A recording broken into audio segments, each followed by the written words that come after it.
बच्चों, कैसे हैं सभी लोग। आप सभी का स्वागत है। रोज रोज अच्छी बात नहीं है, कुछ नया करते हैं। बाय बाय बच्चों, कैसे हैं आप सभी लोग। आप सभी का स्वागत है आपके अपने चैनल पे। इसका नाम है, जैसा कि आप देख रहे हैं, डायनेमिक फिजिक्स, है ना। थोड़ा सी मजाक कर लेते हैं, आज कर लेते हैं, कभी कभार करनी भी चाहिए। तो आज का जो हमारा लेक्चर है वो है SC वर्मा के ऊपर। लास्ट हमने एक लेक्चर किया था इसके ऊपर, जिसमें हमने इलेक्ट्रोस्टैटिक, जो हमारा चैप्टर चल रहा है 12th क्लास का, जो बहुत इंपॉर्टेंट है, उसके कुछ क्वेश्चन किए थे, क्वेश्चन नंबर 1 to 10। आज हम उस चीज़ को आगे बढ़ा रहे हैं और कुछ और क्वेश्चंस करते हैं इसके ऊपर, जो अच्छे क्वेश्चंस हैं। ठीक है, तो स्टार्ट करते हैं। क्वेश्चन नंबर 11 करते हैं। आज जो क्वेश्चन बहुत ईजी है, जो आप कर सकते हैं, मुझे पता है आप लोग कर सकते हैं, ऐसी बात नहीं है, यू कैन डू इट। तो जो आप कर सकते हैं वो नहीं कराऊंगा, हाँ जहाँ लग रहा है कि कराना आवश्यक है, ज़रूरी है, वहाँ करते हैं। अच्छा, क्वेश्चन क्या सुनिए, मैं क्वेश्चन लिख देता हूँ पहले। मेरी आदत उल्टे लिखने की है, तो कंफ्यूज होना से कहाँ से स्टार्ट है ना, यहीं से स्टार्ट कर रहा हूँ हमेशा।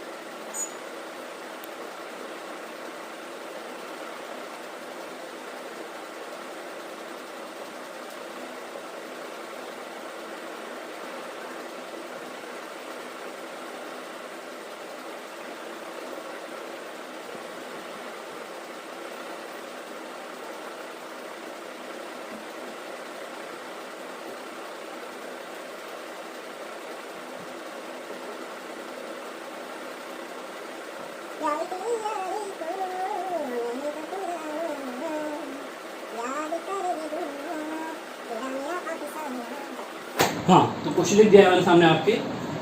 क्वेश्चन नंबर 11 है ये।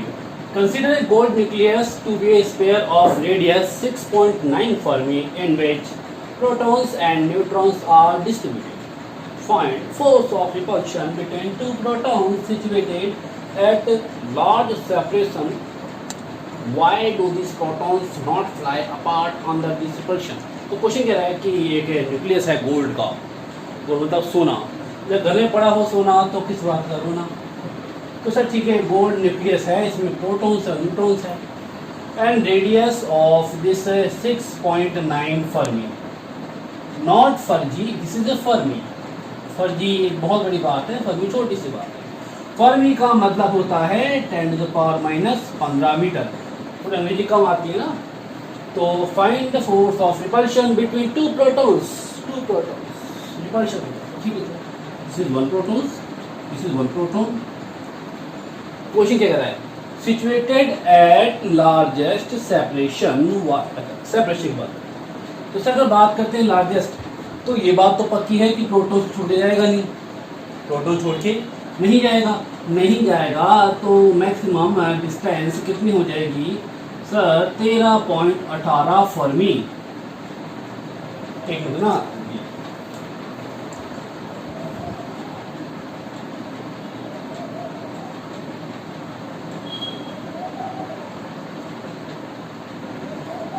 अब साफ साफ दिख रहा सबको ना, अब कोई दिक्कत हो रही है, मुझे लगा साफ दिख रहा है। चलो, तो 2 नाम 18, 2 की 12 13। तो सर ठीक है, इस पे चार्ज होता है प्लस ही, इस पे होता है प्लस ही। क्या निकालना है, फोर्स। तो फोर्स ऑफ रिपल्शन का फॉर्मूला दिया था कलाम अंकल ने, के Q1 Q2 upon R square.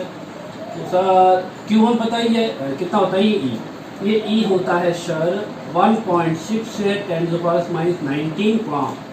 तो सर बस हो गया, 9 10⁻⁹ E 1.6 10⁻⁻19 2 बार है, तो स्क्वायर हम कर सकते हैं।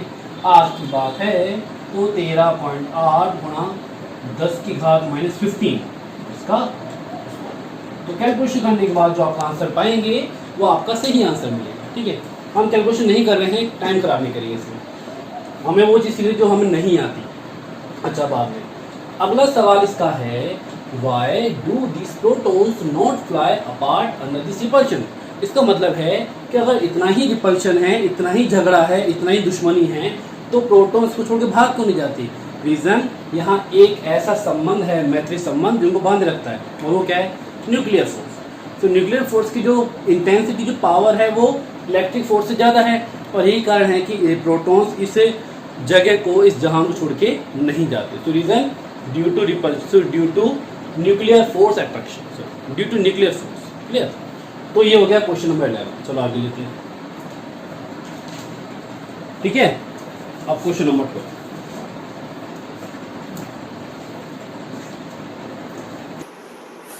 ऐसे में हमारी बहुत अच्छी बुक है, बहुत अच्छी। इसे करने के बाद अपने मास्टर को कर सकते हो। मास्टर जरा देखो, मैं सिखाऊँ। हाँ, वो बात अलग है कि वो मास्टर को अच्छा मास्टर ना हो। उसमें मास्टर टीचर बहुत सारे हैं, मैं ये नहीं कहूँगा कुछ खराब है। हर टीचर अपना बेस्ट देता है। कोविड से कहीं जाएगा तो वो उम्मीद करेगा कि अगर मैं कहीं जाता हूँ तो बच्चे मुझे याद करें। वो बात अलग है कि सबके नॉलेज का एक पीक अलग होता है, कि किसी नॉलेज ज़्यादा, किसी कम, तो वो चीज़ कुछ लोग को देख के बन जाते मास्टर। अच्छा, मेरा दोस्त मास्टर है, ज़्यादा कमा रहा है, बहुत ज़्यादा, मैं भी कमाऊँगा। हाँ, तो क्वेश्चन नंबर 12।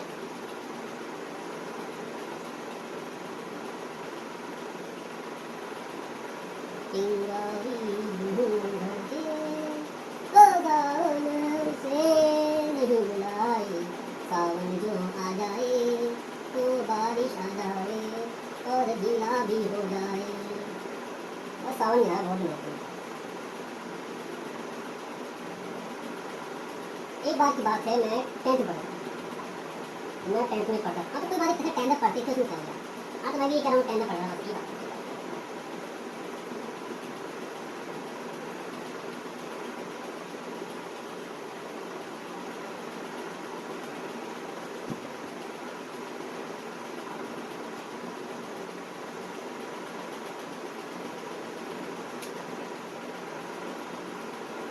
बच्चे सवाल की लाइन देके जाते हैं, अरे इतना बड़ा सवाल, हम तो इतने से हैं, ऐसे कैसे काम करते हैं? ये सवाल कैसे ही होगा? और मैं कहता हूँ तुमसे ही होगा भाई।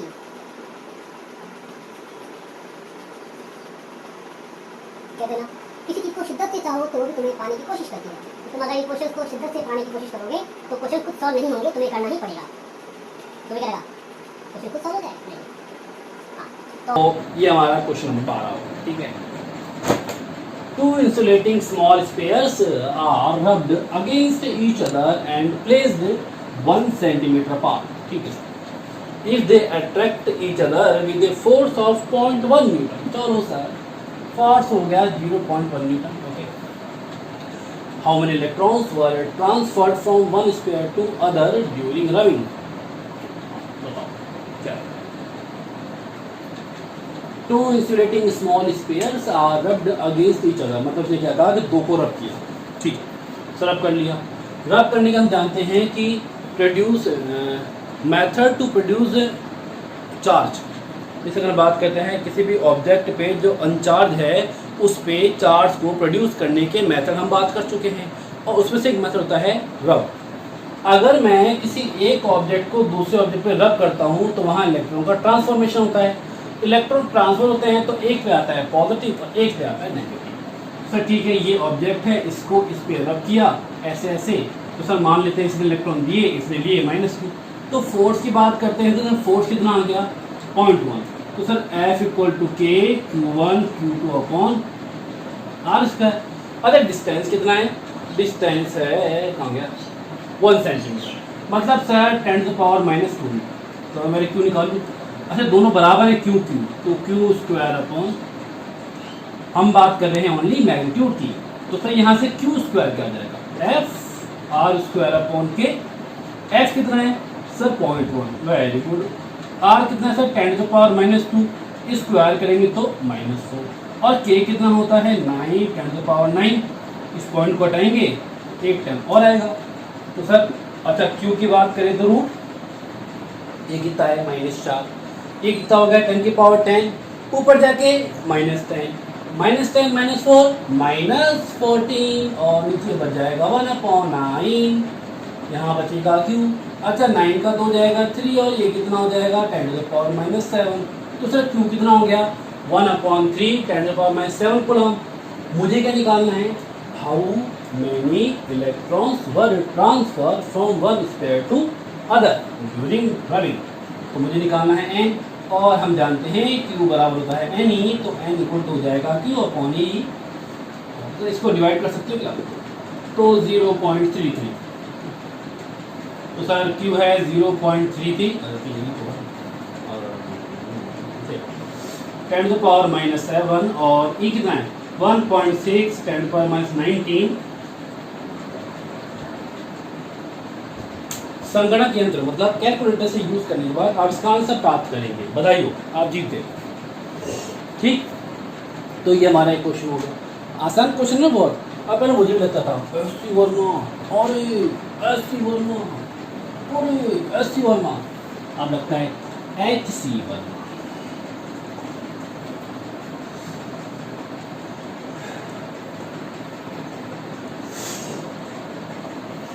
और क्वेश्चन करते हैं। अच्छा, ये सब इजी क्वेश्चन है, एक अच्छा क्वेश्चन लेते हैं। अगला है 13 है NaCl मॉलिक्यूल। मैं शॉर्ट में लेता हूँ, शॉर्ट में क्या है NaCl molecule is bound due to electric force between sodium and chlorine. तो ठीक है, मेरे पास क्या था NaCl। तो सर Na प्लस होता है और Cl माइनस। Cl खूब अच्छे से पढ़ चुके हैं, पढ़ते पढ़ते हम बच्चे से बड़े हो गए। When one electron of sodium is transferred to chlorine, इसने इसको ट्रांसफर किया तो एक पॉजिटिव नेगेटिव आ गया। Taking the separation between ions कितना है 2.75 10 टू द पावर -8 सेंटीमीटर। मतलब ये आ गया बीच में दो चार्ज के बीच में। तो यहाँ पे इसको लिखिए मीटर में 2.75 10 to the power -7। Find the force of attraction between them. ठीक है, इस पे चार्ज है प्लस Q, इस पे चार्ज है -Q। तो F equal to K Q1 Q2 बना स्क्वायर। R यहाँ पे है ही है, इस Q की वैल्यू 1.6 10 टू द 19 गुना या नेगेटिव में। तो इससे क्या देगी फोर्स की वैल्यू और माइनस क्या देगा नेचर ऑफ फोर्स। नेक्स्ट 14 ये 13। Find the ratio of electric and gravitation force. Electric and gravitation force for two protons. अच्छा, ये जो रेशियो है ये कई पूछता है तीन तरह से। क्या पूछता है? पहले पूछता है बिटवीन इलेक्ट्रॉन्स। ठीक है, Fe/H पूछता है आपसे। तो सर बिटवीन इलेक्ट्रॉन्स, ठीक, एक होता है बिटवीन इलेक्ट्रॉन प्रोटॉन्स और एक पूछता है बिटवीन प्रोटॉन। तो एक तो है इलेक्ट्रॉन इलेक्ट्रॉन, एक पूछता है इलेक्ट्रॉन प्रोटॉन्स और एक होता है प्रोटॉन। इसकी बात करते हैं तो याद रखना Fe/Hg रिवर्स कर देना 10 to the power 43। Electron proton की बात करते हैं तो सर 10 टू द पावर 39 और ये होता है 10 टू द पावर 36 अपॉन 1। ये याद रखिएगा, डायरेक्ट पूछ सकता है आपसे। अच्छा, निकालते कैसे हैं उसका भी तरीका है। आप Fe की वैल्यू पुट करो, Hg पुट कर दो तो आपका आंसर आ जाएगा।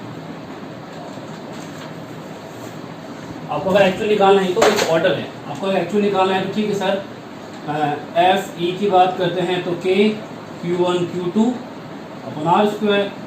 Fg की बात करते हैं तो सर Fg होता है G M1 M2 upon R square. R2R cancel, K है 9 10 टू द पावर 9, G है 6.67 10 टू द पावर -11। M1 अगर बात करते हैं इलेक्ट्रॉन के लिए तो लिखते हैं sir 9.1 10 to the power -31 kilogram. और बात करते हैं प्रोटॉन तो 1.67 10 to the power -27 kilogram. Charge की बात करते हैं तो चाहे इलेक्ट्रॉन हो चाहे प्रोटॉन हो, दोनों की वैल्यू सेम होती है, बस नेचर अलग अलग होता है। इलेक्ट्रॉन है तो आगे आता है माइनस और प्रोटॉन है तो आगे आता है, ये हो गया। देख लीजिए एक बात, चलते हैं अपना नेक्स्ट क्वेश्चन पे।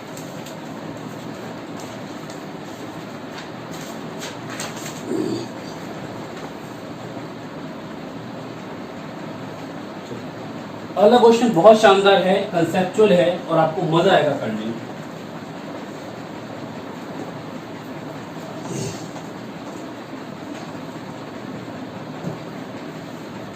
मैं लिखता हूं क्वेश्चन नंबर 15।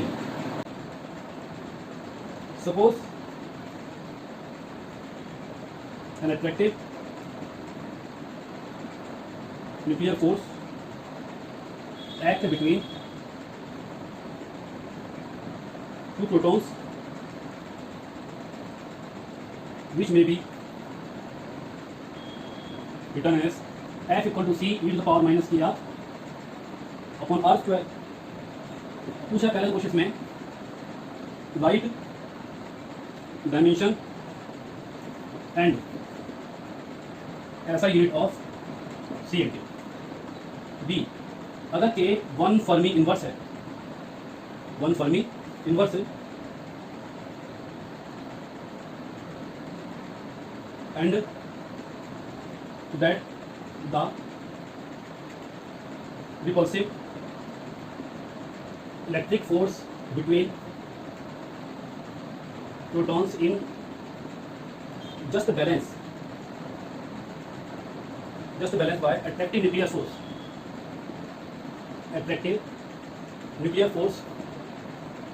when दिख रहा है मतलब कोई बात नहीं, when the separation is 5 Fermi, find value of C। तो ये क्वेश्चन अच्छा क्वेश्चन है, समझना आना चाहिए। ये बात खुद देखिए, वीडियो पॉज कीजिए और फिर चालू कीजिए। पढ़ने की कोशिश की आप लोगों ने, चलिए हम स्टार्ट करते हैं।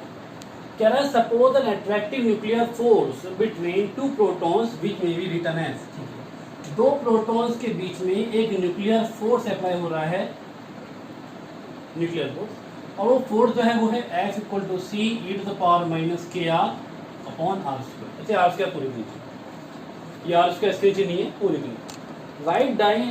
राइट डायमेंशन एंड ऐसा यूनिट ऑफ सी एन के, डायमेंशन ऑफ सी एन के। डायमेंशन की हम बात करते हैं तो कुछ रूल्स देता है, और रूल्स क्या होते हैं? रूल्स ये होते हैं कि सर डायमेंशन ऑफ, जैसे हम बात करते हैं ट्रिग्नोमेट्रिक फंक्शन या एक्सपोनेंशियल मतलब चरघातांकी e की पावर x, ये सब डायमेंशन लेस होते हैं। सबसे पहले इसकी बात करते हैं। Sir e to the power minus के आर एक डायमेंशन लेस क्वांटिटी है, मतलब m0 l0 t0। इसमें क्या लिख सकता हूँ? मैं लिख सकता हूँ e टू द पावर के आर इक्वल टू 1। अब यहाँ पे ये डायमेंशन लेस है, तो यहाँ से इसकी पावर बात करते हैं सर के आर भी क्या होगा? डायमेंशन लेस होगा। आर क्या है? डिस्टेंस। तो डिस्टेंस के लिए क्या लेते हैं आप? सर के क्या हो जाएगा यहाँ से 1 अपॉन आर, मतलब सर ये हो जाएगा 1 अपॉन एल। तो क्या लिखेंगे सर इसको? L minus. ये पहली बात। दूसरी बात सर ये पार्ट हो गया। अब ये पूरा पार्ट डायमेंशन लेस है, तो क्या बच जाएगा? बच जाएगा sir F equal to C upon are square. F क्या है? फोर्स, तो m1 l1 t minus 2 c, और r क्या है? डिस्टेंस, तो l2। तो c क्या हो जाएगा? m1 l1 l2 l3, और ये क्या हो जाएगा? t minus 2। तो सर डायमेंशन ऑफ c हो गया m1 l3 t माइनस 2। दूसरी बात, अगर बात करते हैं यूनिट की, तो सर 1 अपॉन r है, मतलब ये तो क्या हो गया? Metre inverse. और जब इसकी बात करते हैं c की, तो सर न्यूटन, और r स्क्वायर तो क्या हो जाए? Metre square. So dimension of k तो हो जाएगी l minus 1 unit metre inverse, and dimension of c हो जाएगा m1 l3 t minus 2, and unit हो जाएगी न्यूटन इंटू मीटर स्क्वायर। ये पर देखिए, चलते हैं आगे। अब एक बच गया बस।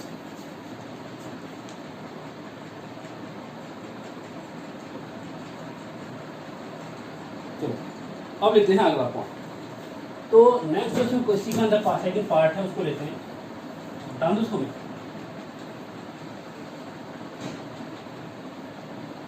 लेते हैं। अब इसका सेकंड पार्ट, ये तो ए पार्ट था। क्या कर रहा है sir? k equal to 1 fermi inverse है, तो ठीक है सर। अगर f की बात करते हैं तो है c e to the power minus के are upon are square, and that the repulsive electric force between protons is just balanced by attractive nuclear force when the separation is 5 cent Fermi, find value of C। इस force की बात करते हैं,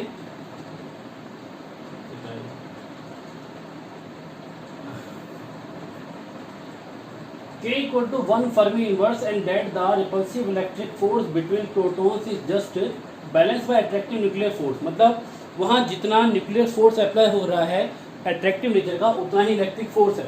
electric force between protons is just balance bye attractive nuclear force. तो ठीक है sir, ये जो एफ है क्या हो जाएगा? k q1 q2 upon are square. अच्छा यहाँ पे कुछ चीज़ और देखिए, and that the repulsive electric force, इस आर स्क्वायर से आर काट दो आप, तो उससे क्या बचेगा, मुझे सी निकालना है ना, तो सी equal to k Q1 Q2 upon e to the power minus के आर। के पता है, Q पता है मुझे प्रोटॉन्स के लिए, अब बच गया ई। अच्छा e to the power minus के आर की बात है, तो e to the power minus k, और सर के कितना है, के है 1 फर्मी इनवर्स, मीन्स हम कह सकते हैं सर यहाँ पे 1 अपॉन 1 फर्मी, और r कितना है, r है 5, तो सर ये तो हो गया r, तो यहाँ पे से क्या हो जाएगा e to the power minus 5, तो सर क्या हो जाएगा यहाँ से c equal to 9 10 to the power 9।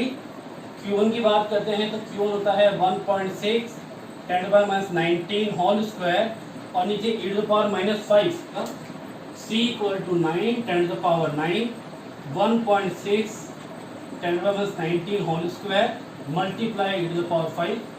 जब ये सारी वैल्यू पुट कर देंगे तो हमारे पास c का वैल्यू हो जाएगी, c की वैल्यू कॉनिक c की वैल्यू। Clear, clear.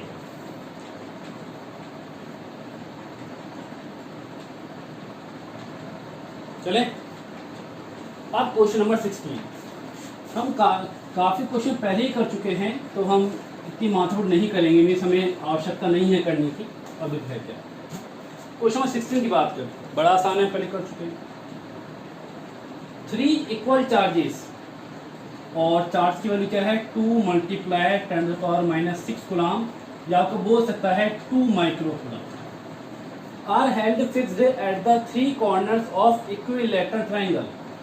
ये ट्राइंगल है जो इक्विलैटरल है, इसकी साइड की बात करते हैं तो सर मान लेते हैं साइड ए है, और इसके तीनों वर्टिक्स पे 3 चार्ज रखे हुए हैं। क्या पूछा है, ए 5 सेंटीमीटर, 5 सेंटीमीटर मतलब sir 5 10 to the power minus. Find the coulomb force experience by one of charge due to rest two. तो क्या है कि किसी एक चार्ज पे जो बाकी जो तो चार्जेस हैं वो फोर्स अप्लाई करेंगे, कितना होगा, ये क्वेश्चन मैंने करवाया था। तो सर ये मान लेते हैं F1, ये F2, रिजल्टेंट कहाँ होगा, बीच में, जितना ये F1 है उतना F2 है। तो सर फॉर्मूला क्या है रिजल्टेंट का, अगर थीटा एंगल है तो F1 square plus F2 square plus 2 F1 F2 cos theta. Theta कितना है 60 डिग्री, तो यहाँ क्या हो जाएगा कॉस 60 1/2, 2 से 2 कट जाएगा, तो F1 square plus F1 square plus F1 square, तो क्या हो जाएगा सर, अगर मैं कहता हूँ F1 बराबर F2, तो नेट फोर्स क्या हो जाएगा सर √3। क्लियर, तो ये हमारा अगला लेते हैं 17 में बहुत इजी है, हम कर चुके हैं। 17 में नहीं करवा आपको, आपका लेकिन स्क्वायर है, सेम वही करा है कि बताइए कि सर 3 चार्जेस किसी एक पे कितना फोर्स अप्लाई करेंगे। बात आती है 18 नंबर की, क्वेश्चन नंबर 18 तो बटन कौन ये बता दें। अब देखो, a hydrogen atom contain 1 proton 1 electron, तो सही। हाइड्रोजन की बात करते हैं तो उसके पास एक तो है इलेक्ट्रॉन और एक है proton. It may be assumed that the electrons revolve in a circle of radius 0.53 angles from. तो सब मान लेते हैं ये न्यूक्लियस है जहाँ प्रोटॉन है और इलेक्ट्रॉन क्या कर रहे हैं, चक्कर लगा रहे हैं। अच्छा चक्कर लगा रहे हैं, तो जो रेडियस है बीच में वो कितनी है सर 0.53 एंगल्स फ्रॉम। क्या कहा उसने, it may be assumed that electrons revolve in a circle, ये सेंटर पॉइंट हो गया, circle of radius 0.53 angles from with the protons at the center. The hydrogen atom is said to be ground state in this case. Ground state में है, इसमें कोई force नहीं है. Find the magnitude of electric force between protons and electrons of hydrogen atom in its ground state. ठीक है, आप F निकाल सकते हैं डायरेक्ट, को ऐसे सिस्टम नहीं अलग से। Question number 19. Find the speed of electrons in the ground state of hydrogen atom. The description of ground state is given in the previous problem. आपको निकालना है यहाँ पे velocity, स्पीड ऑफ इलेक्ट्रॉन। अगर कोई भी पार्टिकल सर्कुलर मोशन करता है तो वहाँ एक फोर्स रिक्वायर्ड होता है, और वो कौन सा, सेंट्रीपिटल फोर्स। हम बात कर चुके हैं कि सर सर्कुलर मोशन के लिए एक फोर्स रिक्वायर्ड है, और वो क्या है सेंट्रीपिटल। और सर यहाँ पे क्या आ जाएगा sir mv square upon r। Sir m क्या है, m उस पार्टिकल का मास है जो वहाँ रोटेशन कर रहा है, इस इलेक्ट्रॉन्स की बात करते हैं। तो सर यहाँ क्या हो जाएगा, जितना यहाँ इलेक्ट्रिक फोर्स होगा उतना ही क्या होगा सेंटीपिटल, और ये फोर्स उसे कहाँ से मिलेगा, ये सिंगल फोर्स का बिना। तो यहाँ से अगर मैं V चाहूँ तो सर V स्क्वायर F होता है K Q1 Q2, अच्छा ये इलेक्ट्रॉन के लिए और ये प्रोटॉन के लिए, और नीचे है R स्क्वायर, यहाँ पे है सर ME अपॉन R, इस R से R कट जाएगा तो V स्क्वायर क्या हो जाएगा sir K QE QP upon M, तो V क्या हो जाएगा sir under root K QE QP upon, this is the speed of electron when it rotate around the protons in a circular orbit. तो ये हमारा क्वेश्चन 19 तक हो गया। इसके आगे हम नेक्स्ट लेक्चर में करेंगे। तो हमने बहुत सी बातें सीखी यहाँ पे। नेक्स्ट लेक्चर में हमारा क्वेश्चन होगा, अच्छे क्वेश्चन होंगे और भी, और जो क्वेश्चन हम कर चुके हैं उनको हम लैप्स कर देंगे तो हमारा काम इजी हो जाएगा। ठीक है, so thank you very much.